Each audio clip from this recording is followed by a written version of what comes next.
Yasamalda baş verən yanğın zamanı həlak olan Bakı Milli Geyim Evinin rəhbəri Könül Vəlibəylinin qızı Ləman Qulamovanın müalicəsi yeni klinikada davam etdiriləcək. Bu barədə jurnalist Fuad Cəfərov Facebook hesabında paylaşım edib. Ləmanın müalicəsi artıq yeni klinikada davam etdirilir. Gecə müalicə üçün bu xəstəxanaya köçürdük. Dualarınızı əsirgəməyin deyə paylaşımda deyilir. Qeyd edək ki, Ləmanın vəziyyəti ağır olaraq qalır.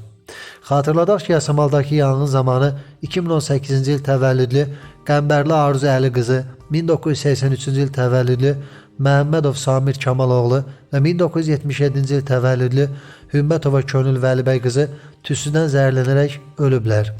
20-dən çox adam isə zəhərlənmə diaqnozu ilə xəstəxanaya yerləşdirilib. Yasamaldakı güclü yanğın zamanı həlak olan Samir Məhəmmədovun ailəsinin də son durumu açıqlanıb. Bu barədə ailənin yaxını məlumat verib. Onun sözlərinə görə 2021-ci il təvəllüdlü Məhəmməd Mikail və anası Marta Ramazanovanın vəziyyəti ağır olaraq qalır.